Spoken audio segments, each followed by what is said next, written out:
Kita mulai ya.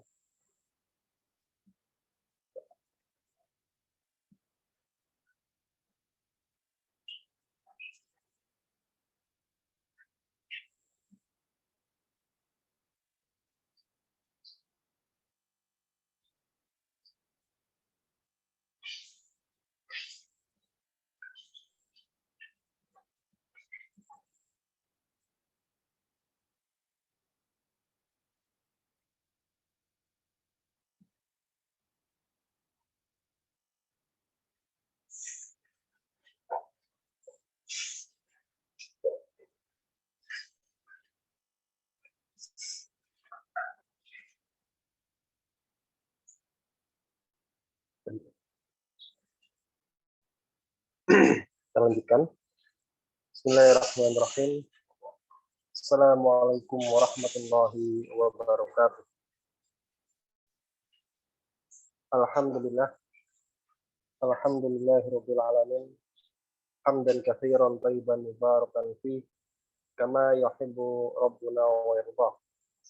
Asyhadu an la ilaha illallah wahdahu la syarikalah wa asyhadu anna Muhammadan abduhu wa rasuluh. Allahumma shalli wa sallim wa barik ala sayyidina Muhammadin wa ala alihi wa ashabihi wa man tabi'ahum bi ihsanin ila yaumil amma ba'd. Alhamdulillah, ikhwan wa akhwati fiddin, insyaallah kita akan kembali melanjutkan pengajian kita pada kitab Al-Usul As-Sittah yang ditulis oleh Syekh Muhammad bin Abdul Wahhab rahimahullah taala rahmatan wasi'ah. Ya, kita masuk pada asas yang kedua, yaitu perintah untuk bersatu di atas tauhid, di atas agama Islam, dan larangan dari berpecah belah di dalam agama. Kemarin kita sudah bahas bagian penjelasan dari Syekh Shalih Fauzan hafizahullahu taala. Kemudian beliau melanjutkan di sini. Bismillahirrahmanirrahim. Qala al-musannifu hafizahullahu taala wa laysa tahkimul Qur'ani atau tahkimus sunnati muktasiran. Ya, harus muktasiran ya. Ala mas'alati an-niza'i fil khusumati bainan nasi fil amwal. Ya. Kemudian kata Syekh Shalih, beliau melanjutkan penjelasannya setelah menjelaskan bahwasanya tabiat manusia itu memang pada dasarnya suka berpecah belah. Kemudian beliau menjelaskan bahwasanya laisa tahkimul Quran, berhukum dengan Al-Quran dan berhukum dengan As-Sunnah, artinya menjadikan Al-Quran dan Sunnah sebagai patokan hukum, itu tidaklah muktasir, tidak terbatas ala mas'alatin niza, pada permasalahan an-niza, persengketaan fil khusumati bainan nas, di dalam perselisihan atau ya, persengketaan keributan di antara manusia, fil amwal, dalam hal harta saja. Ya. Jadi kembali kepada Al-Quran dan Sunnah itu, menjadikan Al-Quran dan Al-Hadis sebagai patokan hukum itu bukan pada harta saja. Haitsu yusammunal hukma bima anzalallah, yang mereka namakan dengan berhukum dengan apa yang Allah turunkan. Annahu al-hukma bainan nasi fi amwalihim wa nizaatihim fi umurid dunya faqat. Bahwasanya yang benar adalah berhukum di antara manusia di dalam dengan menjadikan Al-Quran dan As-Sunnah sebagai patokan hukum itu pada urusan-urusan harta, keributan-keributan yang berkaitan dengan harta, artinya pembagian harta, warisan, kemudian utang piutang, kemudian apa namanya istilahnya apa, riba dan sebagainya. Bukan terbatas pada perkara uang saja, wanizaatihim, dan akan tetapi juga pada keributan-keributan fi umurid dunia fakot, dalam urusan-urusan dunia saja, bukan itu saja. Ya, la budda huwal hukmu bainahum fi kulli ikhtilafin wa kulli niza'. Akan tetapi wajib Al-Quran dan hadis sebagai patokan hukum di antara manusia fi kulli ikhtilafin, pada setiap perselisihan, wa kulli nizain, dan pada setiap keributan. Wan niza'u fil aqidati asyaddu minan niza'i fil amwal.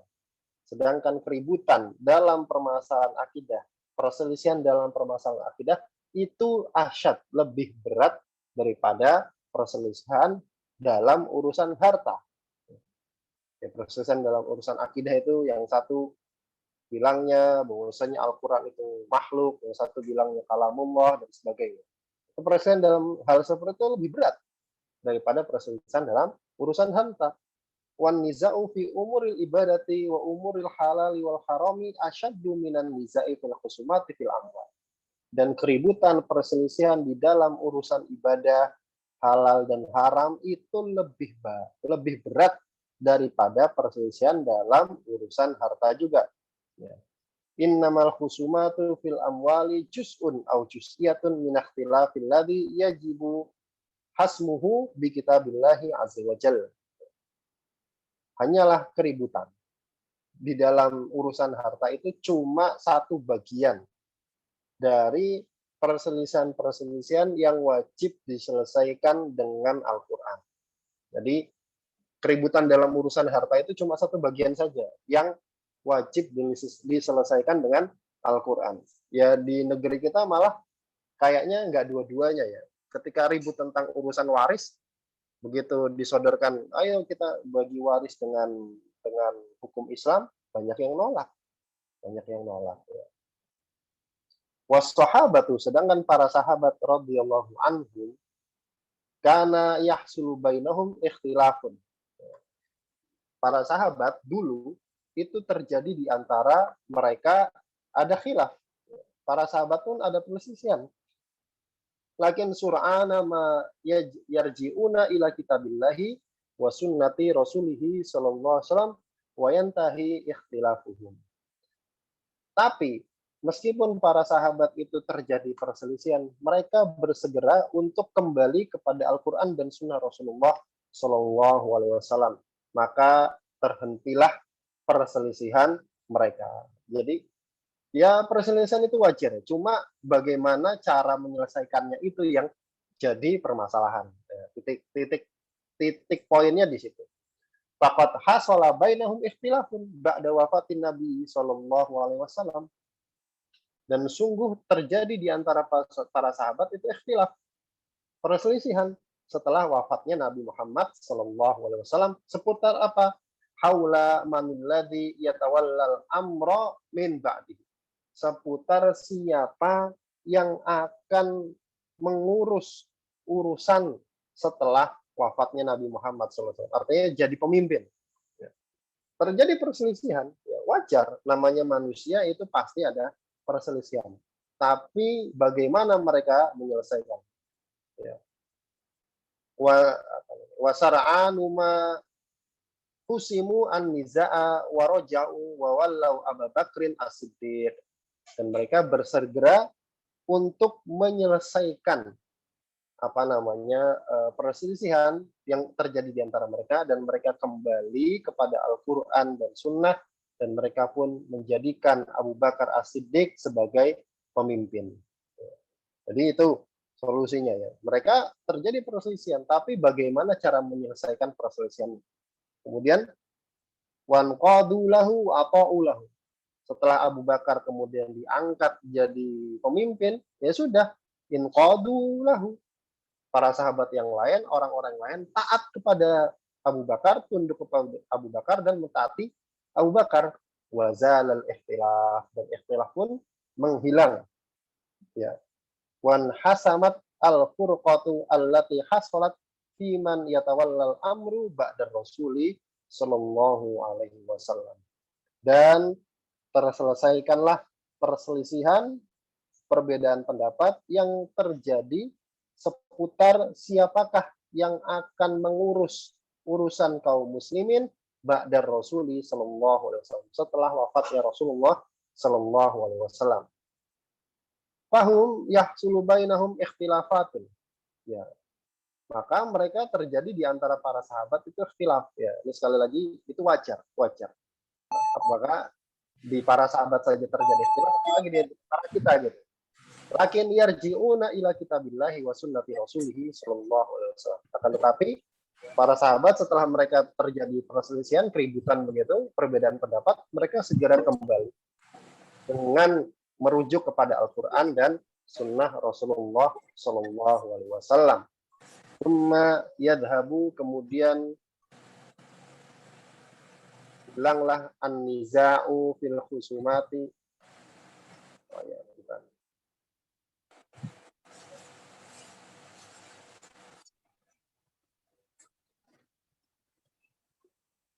Kok hilang? Ya. Summa yadhabu al-ikhtilafu fi ma bainah. Kemudian hilanglah perselisihan yang terjadi di antara mereka. Makanya solusinya seperti itu. Yang terjadi di kalangan para sahabat seperti itu. Fa inna ruju'a ila kitabillahi yazilul alaqat wa yuzilul adghan. Sesungguhnya kalau kita kembali kepada Al-Qur'an itu yuzilul ahqad, itu akan menghilangkan rasa gondok. Wa yuzilul adghan, dan juga akan menghilangkan rasa dengki. Fala ahada, maka tidak ada seorang pun ya'taridu ala kitabillahi azza wa jalla yang menentang Al-Qur'an. Ini coba logikanya seperti itu. Kembali kepada Al-Qur'an, menghilangkan rasa gondok dan menghilangkan rasa dengki di antara manusia. Kenapa? Karena tidak ada seorang pun yang berani menentang Al-Qur'an. Fa innaka indama taqulu li insanin, maka ketika kamu ngomong sama seseorang, ta'ala ikla qauli imam al-fulani awil alim fulan la yaktani'u. Kemarilah gitu kan. Kalau kita ngomong sama orang, ayo kita kembali kepada perkataan imam fulan atau alim fulan. Maka ini la yaktani, enggak akan membuat orang puas. Karena saya juga punya ulama begitu. Lakin laukul talahu, akan tetapi kalau kita katakan kepada orang tersebut ta'ala ila kitabillahi wa ila sunnati rasulih sallallahu alaihi wasallam, ayo kita kembali kepada kitabullah dan sunnah Rasulullah, fa in kana fihi imanun fa huwa yaqtani'u wa yarji. Kalau orangnya itu beriman, maka dia akan yaktani, akan qanaah, akan puas dan kembali kepada Al-Quran. Qala Allah Ta'ala, ya.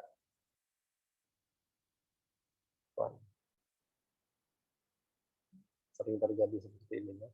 Karena saya pakainya handphone ya, telepon sebentar. Ya. Qala Allah Ta'ala, Allah Subhanahu wa taala berfirman, innama qaulal mu'minina, hanyalah ucapannya orang-orang mukmin, idza du'u ilallahi wa rasulih, kalau mereka diajak untuk kembali kepada Allah dan Rasulnya, liyahkuma bainahum, untuk menyelesaikan hukum di antara mereka dengan Al-Quran dan sunnahnya Rasulullah, an yakulu, mereka mengatakan sami'na wa ata'na, kami dengar dan kami taat. Ulaika humul muflihun, yang demikian itulah orang-orang yang kalau diseru kepada Al-Quran mereka bilang sami'na wa ta'na, humul muflihun, orang-orang yang beruntung. Hadza qaulul mu'minin, inilah ucapan orang mukmin.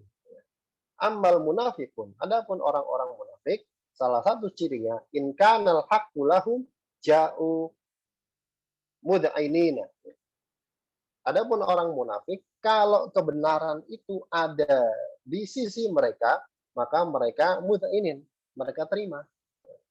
Wa in kanal haqqu alaihim, tapi kalau kebenaran itu di sisi yang lain, maksudnya melawan mereka, tawallau wa a'radu kama dzakarallahu anhu, maka mereka berpaling ya, dan ya mereka tinggalkan dan berpaling ya, sebagaimana yang telah Allah Subhanahu wa taala sebutkan. Fala yasa'ul mu'minina an yabqau ala ikhtilafihim fi jamil ikhtilafat, maka tidak layak bagi seorang mukmin untuk mereka tetap bertahan di atas perselisihan pada bermacam-macam perselisihan. La fil usul wala fil furu', tidak pula pada urusan-urusan usul dan juga urusan-urusan cabang. Kulluha tuhsamu bil kitabi was sunnah. Semua perselisihan itu diselesaikan dengan Al-Qur'an dan As-Sunnah. Wa idza lam yatabayyanil dalilu ma'ahada ahadil mujtahidin wa sara la murajjiha liqauli ahadihim alal akhar fa fi hadhil halati la yunkaru ala man akhadha biqauli imamin muayyanin. Kemudian beliau kasih catatan. Tapi apabila dalil itu belum jelas bersama dengan salah satu dari para mujtahid, artinya perselisihannya masih dalilnya masih samar gitu. Ini permasalahan cabang. Wasoro, dan jadilah permasalahan tersebut la murajjiha, tidak bisa ditarjih, tidak bisa ditentukan mana yang lebih kuat. Liqauli ahadihim alal akhar, dengan berdasarkan pendapat satu imam dengan imam yang lain, ya. Jadi dalilnya belum jelas, kemudian di sana ada banyak macam-macam mujtahid, kemudian tidak bisa dikompromikan dan juga tidak bisa ditarjih. Fa fi hadhil halah, maka pada keadaan seperti ini la yunkaru, maka tidak boleh diingkari alaman akhadha biqauli imamin muayyan, orang yang mengambil pendapat imam tertentu. Wa min thamma qala ulama, oleh karena itulah para ulama berkata la inkara fi masailil ijtihad. Tidak boleh melakukan nahi mungkar pada permasalahan ijtihad. Ai al masailul lati lam yadhharid dalilu fiha ma'ahadil tarafain. Itu permasalahan yang dalilnya itu belum terang, belum jelas. Jelas itu maksudnya tidak ada kemungkinan lain. Pada dalil tersebut ma'ahadit tarafain, bersama dengan salah satu dari dua pendapat.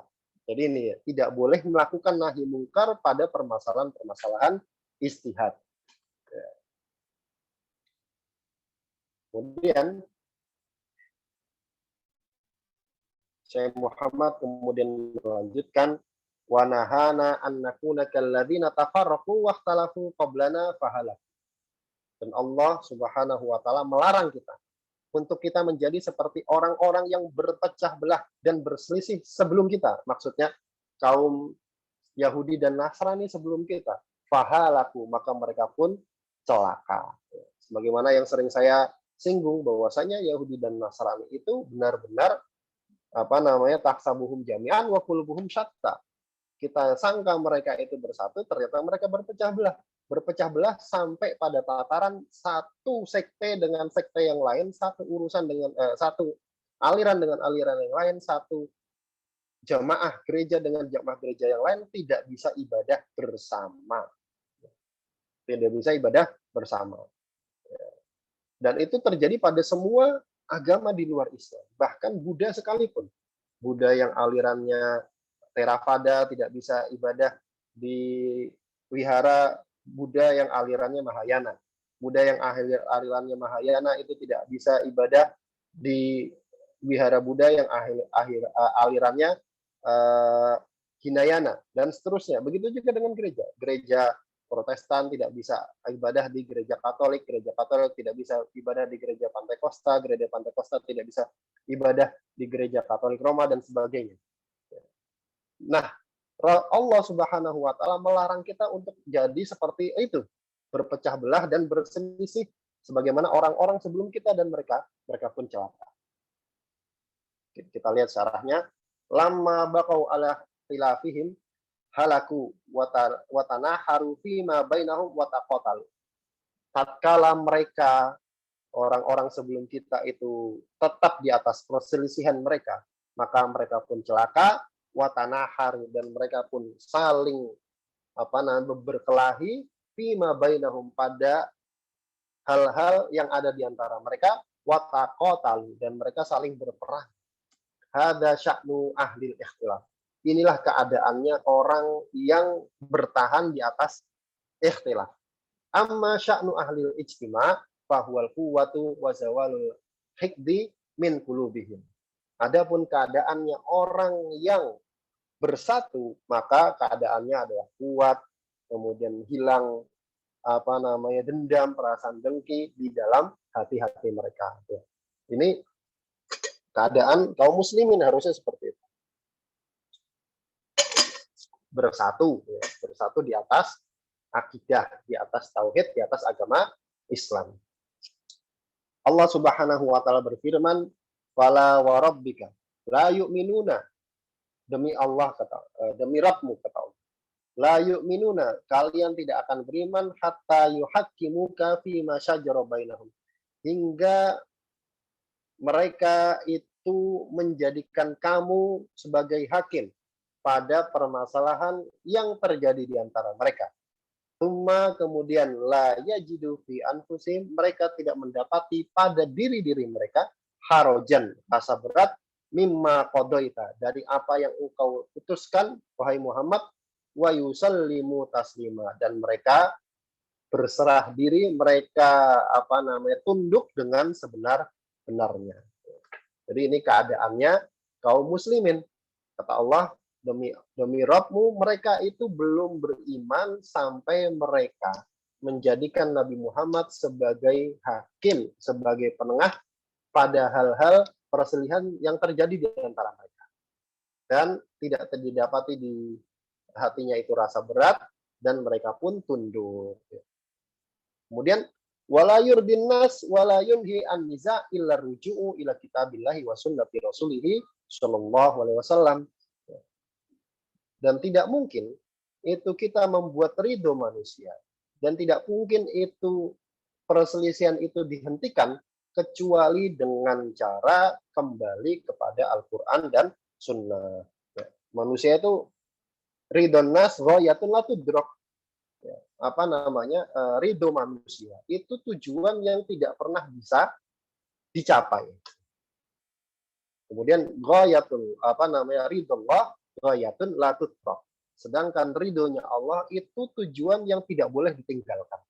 Makanya daripada kita mencari ridho manusia, lebih baik kita mencari ridhonya Allah. Dengan cara apa? Dengan cara kita bersatu kembali kepada Al-Quran dan Sunnah Rasulullah Sallallahu Alaihi Wasallam.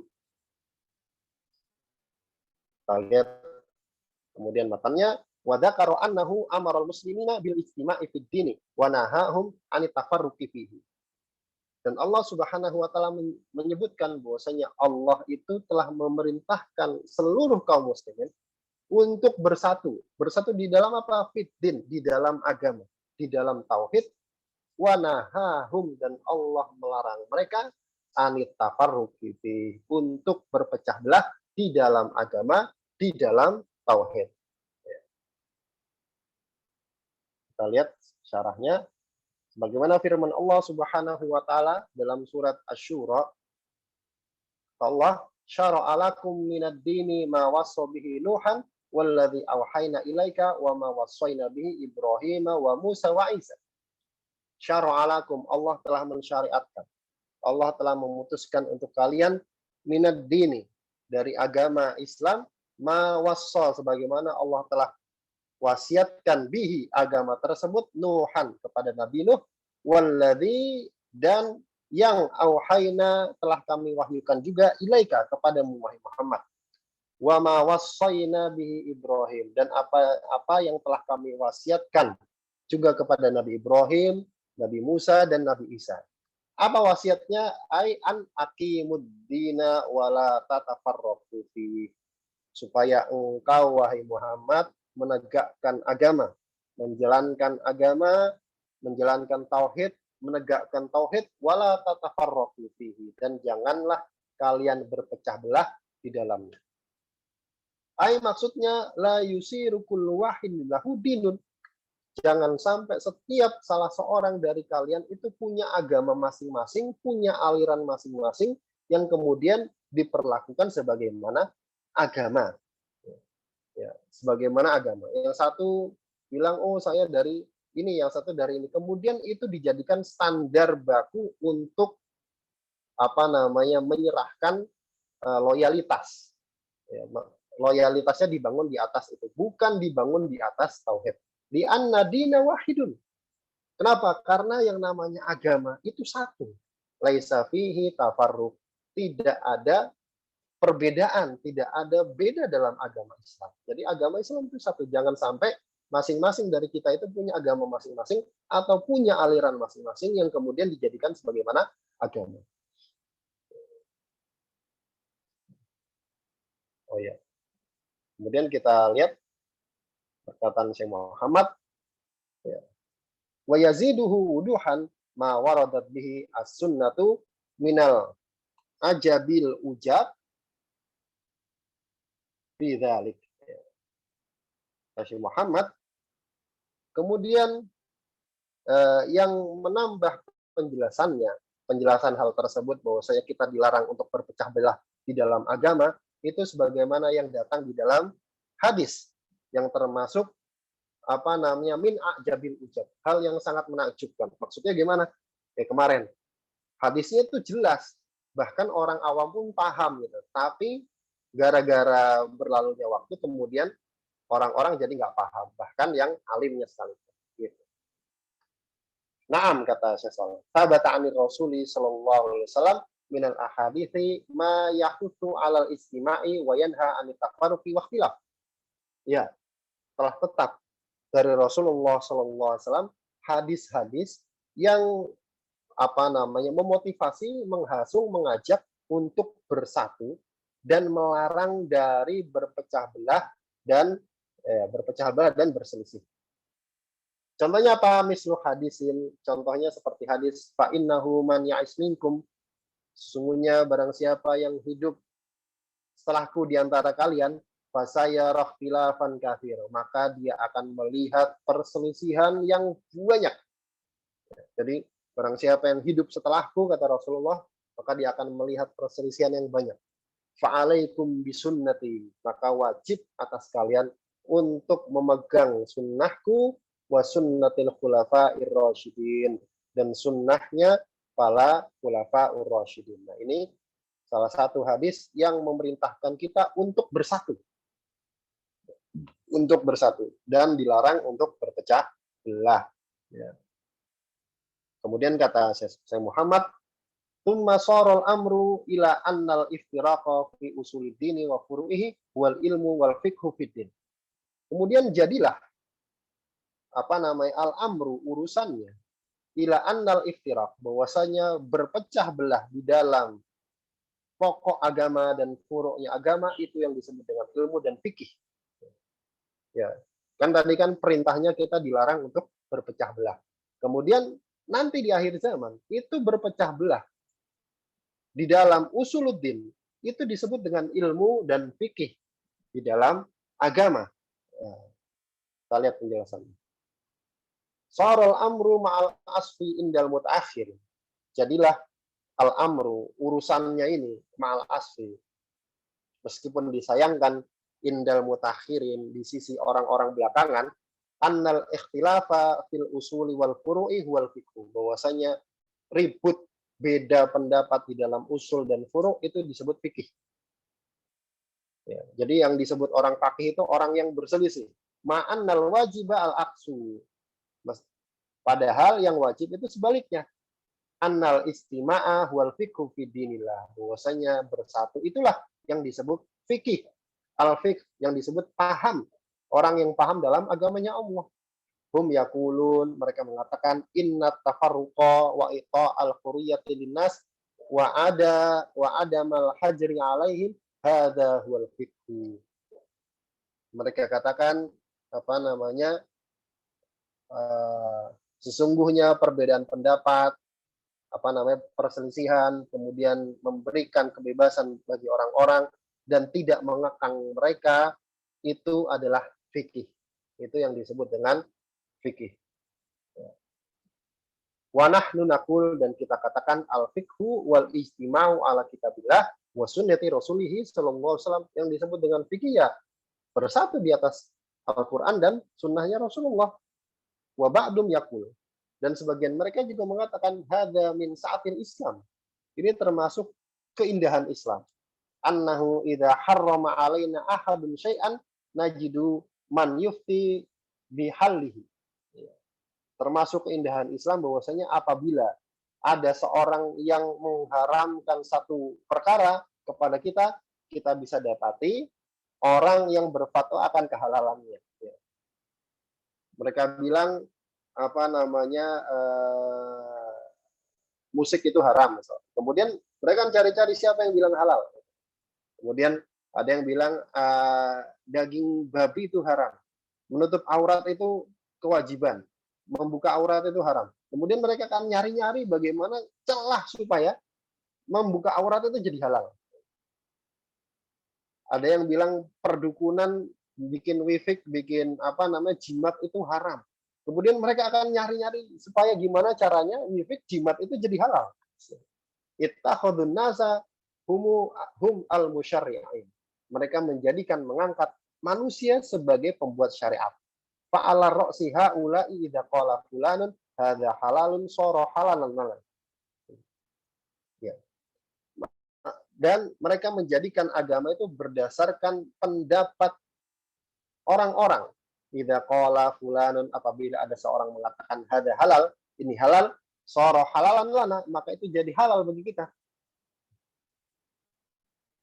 Walau kana haraman fi kitabillahi wa sunnati rasulih.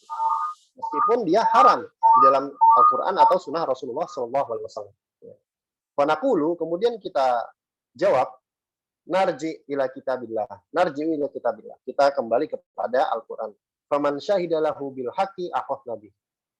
Barang siapa yang kebenaran itu menjadi apa namanya saksi yang menguatkan dia, maka kita ambil. Wa man syahida alaihi bil khata' taraknahu. Tapi barang siapa yang apa namanya kesalahan itu ada bersama dia, maka kita tinggalkan.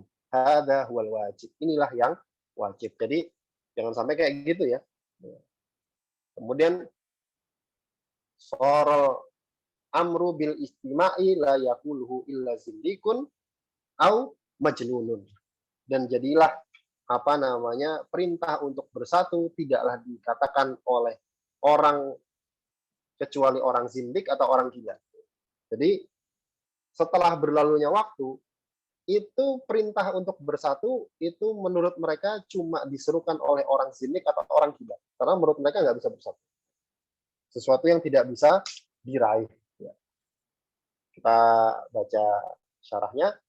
Alladzi ya'muru bil ijtima' wa tarkil khilaf yaquluna anhu hadza kharijun 'alal ummah. Orang yang mengajak untuk bersatu dan meninggalkan perselisihan itu mereka sebut orang yang keluar dari umat ini. Hadza zindik atau orang zindik. Li'annahu, karena orang tersebut yulghi aqwalal ulama. Yulghi aqwalal ulama, dianggap meninggalkan ucapannya para ulama. Panahnu la nulqi aqwalal ulama. Sedangkan kita itu tidak pernah meninggalkan pendapat atau ucapannya para ulama. Innama nu'riduha ala kitabillah. Yang kita lakukan kalau bisa gitu, kita apa namanya? Kita paparkan, kita bandingkan dengan Al-Qur'an. Ya, kita bandingkan dengan Al-Qur'an kalau bisa. Nahnu lam nukallif bittiba'in nas. Kenapa? Karena kita itu tidak dibebankan oleh Allah untuk ngikutin orang. Innama umirna bittiba'il Qur'an was sunnah. Yang Allah suruh itu kita mengikuti Al-Qur'an dan as-sunnah, hadza huwal haq. Ini yang benar. Ya, meskipun kita juga nggak akan bisa sampai kepada Al-Qur'an dan sunnah kecuali dengan bantuan para ulama gitu kan. Tapi ulama yang benar gitu, yang beneran bisa, maka kita ikuti.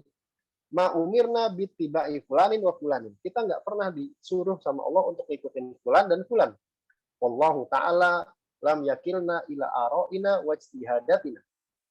Dan Allah Subhanahu wa taala tidak pernah apa namanya membebankan kepada kita untuk mengikuti apa namanya pendapat kita atau ijtihad kita. Bal anzala, ya, tidak pernah meninggalkan kita kepada pendapat kita dan ijtihad kita. bal anzala alaina kitabahu wa arsala ilaina rasulahu. Bahkan Allah Subhanahu wa taala apa menurunkan kepada kita Al-Qur'an dan mengutus kepada kita seorang rasul. Idza raja'na ila kitabillahi wa sunnati rasulih sallallahu alaihi wasallam, dzala syaqqaqu wa zala ikhtilafu wastama'at kalimatu. Kalau kita kembali kepada Al-Qur'an, kembali kepada sunnahnya Rasul, maka asyaqqaq, yang namanya perpecahan itu akan hilang, perselisihan akan hilang, dan umat pun bisa bersatu. Kemudian beliau kasih contoh di sini. Atadruna, tidaklah kalian melihat annahu ila ahdin qaribun, bahwasanya belum lama ini kana fil masjidil haram, dulu di masjidil haram arba'atu maharib, itu punya 4 mihrab. Mihrab itu pengimaman. Dulu kata Syekh Saleh, di masjidil haram itu punya 4 pengimaman. Kullu ashabi madhabin yusalluna jama'atan wahdahum ma'a ahli madhabihim bijawaril Ka'bah. Setiap madhab yang 4 itu mereka sholat berjamaah masing-masing bersama pengikut madhabnya di sisi-sisi Ka'bah. Hatta qayyadallahu man jama'ahum ala imamin wahidin. Hingga Allah tetapkan dengan orang yang mengumpulkan mereka di atas satu imam. Wazala walillahil hamd hadal madharu al-syayyi. Dan hilanglah pemandangan yang jelek ini. Coba bayangkan kalau satu masjid itu kemudian masing-masing mazhab itu sholat sendiri-sendiri. Ini yang nggak boleh ya. Yang boleh itu kemudian fanatik madhab. Fanatik madhab artinya merasa, oh saya madhab Hambali nggak boleh di belakang Hanafi, Hanafi nggak boleh di belakang Syafi'i, Syafi'i nggak boleh di belakang Maliki. Itu yang jelek. Hadza kulluhu min ittiba'il madhahibi wa ittiba'il ara'. Ini semua gara-gara fanatik dengan madhab al-aliran dan mengikuti pandangan-pandangan pendapat-pendapat. Hatta sholat, hingga sholat farraquha, mereka sholat sendiri-sendiri. Saral Hanafiyu la yusolli wara'al Hanbali, yang Hanafi nggak mau sholat di belakang Imam Hambali. Wal Hanbali la yusolli wara'a Syafi'i, yang Hambali nggak mau sholat di belakang imam yang Syafi'i. Wala yusalluna fi waqtin wahidin, dan mereka juga nggak sholat di waktu yang satu. Hadza yusolli fi awali waqti wa hadza fi akhirih. Yang satu sholat di awal waktu, yang satu sholat di akhir waktu. Li anna fulanan yaro ta'khiras sholat, karena si fulan berpendapat diakhirkan sholatnya. Wa fulanan yaro taqdimaha, dan si fulan berpendapat sholatnya dikedepankan. Yuriduna an yardu jami'an nas. Apa sebabnya? Karena mereka ingin menjadikan tiap golongan manusia itu menjadi ridho. Dan itu tidak mungkin. Itu tidak mungkin. Makanya ini terjadi. Ini salah satu kejelekan kalau orang itu kemudian menjadi fanatik di dalam madhabnya masing-masing. Padahal dalam urusan sholat ya sholat aja kan gitu kan. Selama itu yang terjadi perselisihan bukan di dalam intinya, gitu. Sah-sah saja. Wa hadza wajadnahu fi badil bilad. Dan ini masih kita dapati di sebagian negara, fi biladil ukhra, baqiyan ilal an, tetap ada sampai sekarang. Hatta al-jumu'ah, sampai sholat Jumat, la yusollunaha fi waqtin wahidin. Mereka enggak sholat di satu waktu yang bersamaan. Ba'duhum la yusolliha illa indal asr. Sebagiannya tidak sholat Jumat kecuali udah mepet asar. Kenapa? Li anna fulan qala kada wa kada. Karena ada fulan yang berpendapat demikian. Wa idza arada ahaduhum an yusolliya mubakkiran dhahaba yusolli ma'a fulan. Dan kalau ada salah seorang di antara mereka ingin sholat duluan, maka dia pergi sholat dengan imam yang lain. Wa idza arada ahaduhum an yata'akhkhara shalla ma'a fulan. Kalau dia pengen untuk sholatnya diakhirkan, maka dia sholat bagi orang yang lain. Walakin indana walillahil hamd, akan tetapi di negeri kita walillahil hamd fi hadhil bilad, di negeri ini fi dhilli hadhid da'wati al-mubarakah, di dalam naungan dakwah yang mubarakah ini, dakwah Syekh Muhammad, adu fil masjidil haram, mereka kembali ke Masjidil Haram ila ma kana alaihi salafus saleh, berdasarkan apa yang dipraktekkan oleh salafus saleh, yusalluna jami'an fi waqtin wahidin. Mereka sholat berjamaah di satu waktu, hal wa khalfa imamin wahidin, di belakang satu imam. Jadi ini jeleknya ya, itu berpecah belah sampai sebetulnya. Nggak mau sholat kecuali dengan orang yang bermadhab yang sama. Dan ini masih kadang-kadang terjadi di tempat kita.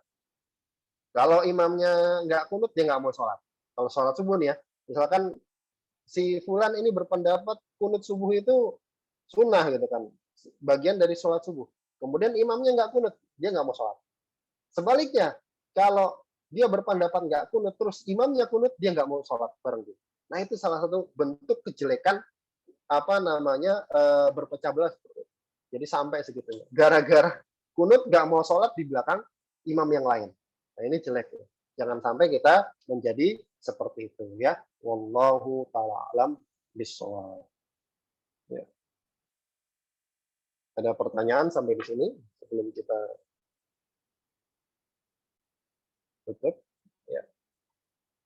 Dulu sekitar tahun 2016 setelah ninggalin ajaran Islam dan suka ke Nasrani. Nah, dari tahun itu sampai 2020 awal si fulan tersebut mulai sadar, akhirnya aku mau berubah kembali ke agama Allah. Apakah syahadatnya harus disaksikan beberapa orang atau yang lainnya?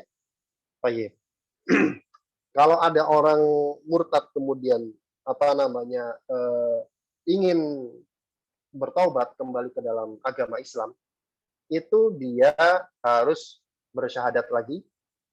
Dan apakah syahadat itu dipersyaratkan untuk dipersaksikan? Tidak. Syahadat itu tidak disyaratkan untuk dipersaksikan. Kenapa? Sebagian ulama kemudian harus ada yang menyaksikan supaya apa? Supaya orang lain tahu kalau dia itu sudah jadi muslim.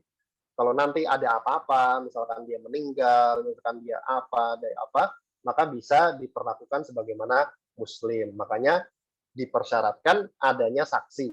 Tapi apakah harus ada saksi kemudian syahadatnya itu nggak sah? Kalau nggak ada saksi, tidak. Dia cukup bersyahadat, kemudian dia amalkan sebagaimana muslim. Nah, kalau dia sudah menampakkan sebagaimana muslim, maka kita hukumi dia sebagai muslim. Jadi nggak harus ada saksi ya. Saksi itu supaya menguatkan aja, oh dia udah jadi Islam. Supaya nanti kalau ada apa-apa bisa diperlakukan sebagaimana muslim. Baik, wallahu ta'ala alam bishawab. Cukupkan? Mudah-mudahan yang sedikit ini ada manfaatnya, yang benar datangnya dari Allah Subhanahu wa taala, dan yang salah dari saya pribadi dan dari syaitan dan saya atasnya. Kita akhiri dengan membaca doa kafaratul majelis. Bismillahirrahmanirrahim. Subhanakallahumma wa bihamdika asyhadu an la ilaha illa anta astaghfiruka wa atubu ilaik. Assalamualaikum warahmatullahi wabarakatuh. Waalaikumsalam warahmatullahi wabarakatuh. Matur nuwun sharing ilmunya Ustaz Wahyu. Jazakallahu khairan. Wa iyyakum Mbak Lili.